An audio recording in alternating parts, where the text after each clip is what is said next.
Welcome to Sib Spot. Today's Reddit stories are from MaliciousCompliance. Story 1 is by Dragonfire Kitten. Tell me how to work when I'm not on the clock and just happen to be in the building? How about instead I organize the staff into a low-key resistance that lasts years after I leave? This will be a rather basic one, but it still warms my heart. I used to work in a trade shop run by a great boss. Everyone got along great, except for one of the department heads. Let's call them B. This is the second story in a week where somebody's used the name B to talk about somebody that they don't like at work. I'm guessing it's a pretty common term because they buzz around like bees and are annoying sometimes. And they try to sting you every chance they get. Back to the story. For reasons unrelated to this story, the boss decided to sell the shop to B. And in the wake, the majority of the staff quits within months, leaving us understaffed. I naively decided to stick it out and assumed B would hire people to fill the empty positions. They don't. We go from a 15-person trade shop down to a 5-person within a year, and that includes the 6 people who turned over. One of the many issues that developed, and there were many, was B's inability to schedule or think through actions to the end and plan ahead. While I worked there the 2 years with the boss, I often came in 10 to 15 minutes early due to the nature of my commute. I'd come in, unload my stuff, make some coffee, small talk with my coworkers, shoot the crap with my boss, but we never really started work until everyone's scheduled start time. When B took over, the moment you stepped into the shop, B immediately started to bark orders at you, regardless if you were in the building 15 to 20 minutes early. Mostly it's because B was in a rush to get something done they just remembered. When I, the now most senior person left at the shop from the old regime, would point out we technically weren't on the clock yet for another 15 to 20 minutes and I want to make coffee, B would just snap at you, telling you to do it now because so-and-so is coming right at opening. So I started to wait in my car, bring in my coffee from home, and would only walk to the door as the last minute was changing. I was technically never late to work and was ready to work the moment I stepped through the door. I don't know if B caught on, but the rest of my staff did and followed suit, since I told them to. For the remaining months I lasted there, all my coworkers would still often show up early to work, but all wait in the vehicles. At some point, one of them had a minivan, and we would all party in there and go in as a group. Any time a new person joined because someone walked off, we would also warn them of what would happen. It's been several years since I worked there. I do not know any of the current staff besides B. I happened to be doing an on-site install nearby at the time the shop would be open in the morning and looked over into the parking lot in front of the shop. Like clockwork, a minute before the shop was scheduled to open, about 6 people got out of their vehicles and headed in. I may not work there, but it's nice to see my resistance still exists. Edit. Updated B's name. Edit 2. For those asking why I didn't just clock in early and get overtime, it's simply because I didn't want to. 1. I deliberately arrived to work early so I can get into the correct headspace to deal with B, and I wanted to hang out with the staff for a few minutes before having to deal with the daily crap show. 2. At that point, I had just put to end the 10 to 11 hour workdays I was putting in to deal with cleaning up B's mess. I was willing to help out since I felt bad that half the staff had left and they just needed the help. I also like money. But after 6+ months of the same mistakes happening with no effort on B's part to even know there are issues, I burned out. So I informed B that I was only working 8 hours a day. I will not come in early or stay late. I only lasted another few months before I found another shop. 3. I'm a vindictive person, and at this point I was enjoying watching the world burn around B. At least this person was given the option of overtime. The place I used to work at, they'd tell me that I had to be out monitoring the parking lot at a certain time of day. And I was supposed to stay until a certain time at the end of the day, and they would not pay me overtime for that little bit of extra monitoring in the morning. So I just didn't do it. And you don't have to. If they're not going to pay you for that little extra bit of time, then you don't have to do diddly squat. You're not legally required to, and they can't fire you over it. Down in the comments by HMS Slarta Bartfast. It sounds like a boat's name. When you get a chance, stop by about 10 minutes before the place open. Bring snacks and introduce yourself.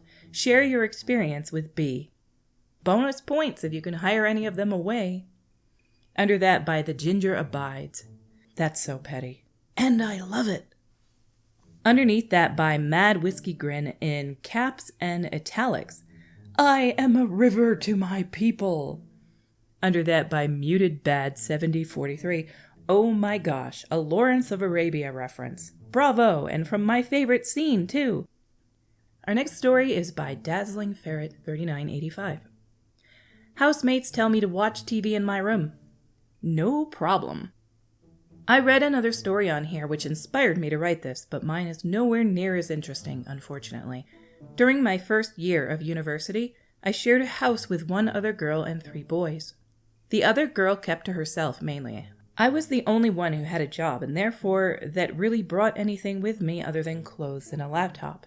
I decided to be nice and put my TV, quite a decent-sized one I saved up for a while, in the front room so everyone could watch it, as I would always just use my laptop when I was in my bedroom. One of the boys brought a PlayStation with him and connected it to the TV, which I had absolutely no problem with. For the first couple of months, everything was fine and they shared using the TV really well. I would generally watch an hour or 2 the days I wasn't working, and they used it most of the other time. After a while, every time I wanted to watch a program, I used to get, "There are 3 of us, and one of you just go watch it in your bedroom so we can play FIFA," for a lot of programs.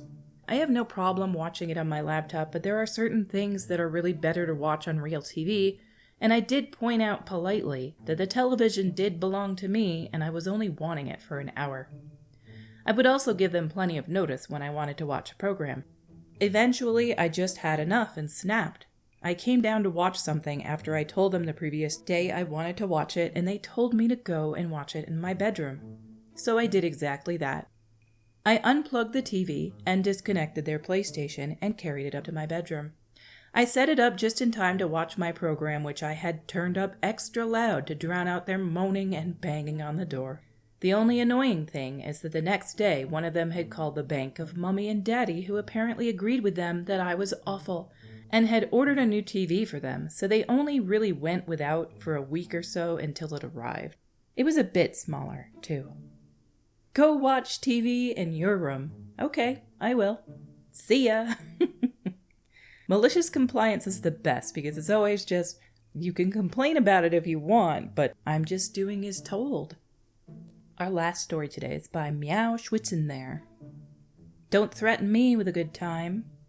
A lot of lawyers are making the news with their bad decisions, which reminded me of a story I hope you enjoy. I had an appearance for a pre-trial hearing in a small town court. This hearing went okay for my client. The other attorney, opposing counsel or OC, did not react strongly positively or negatively, which made sense because the decision was basically a 60-40 split of what we were disputing. Neither of us was a big winner or loser. His demeanor changed drastically after the judge dismissed us. In the hallway, he stomped up to me while I was discussing my next steps with my client and said we needed to talk. I said something along the lines of, "As soon as I'm done with my client." OC huffed off and I finished my talk. To set the stage for the next part, I am almost exactly average for height and weight. OC was probably 4-ish inches taller, 60-ish pounds heavier, and 30-ish years my senior. Imagine a big belly, drinker's nose, and some flop sweat if he saw the elevator was out of service.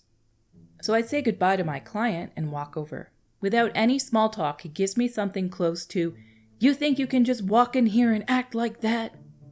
This was confusing because nothing really went great or terrible for me or him. So I said something like, "Act like what?" This really set him off, and I pinky swear I was not trying to antagonize him with that question. OC then says verbatim, "You better hope I never see you outside this court, 'cause I will kick the crap out of you." What he did not know was that I really enjoy fighting.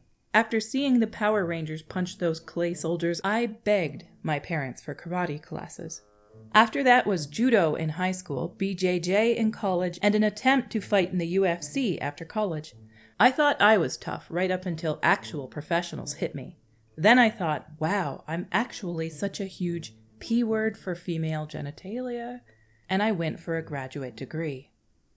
So I told opposing counsel, "Sounds good. We need to sign some forms first, though. Here's my availability. Let's find a time and meet at this gym. Do you want boxing or grappling gloves?" I thought for sure he would make up an excuse, but he agreed. So he set up a time and everything. The small-town court gossip mill did its thing, and a couple court staff showed up to watch the fight. It's an anticlimactic turn of events. OC was a no-call, no-show. The next time opposing counsel and I appeared before the judge, who did not show up to watch the fight, the judge made a snarky comment like, "Is this really worth fighting over?" And opposing counsel didn't have anything to say to that. What an epic thing for the judge to say. Small town gossip, everybody knows everybody and everybody knows everything.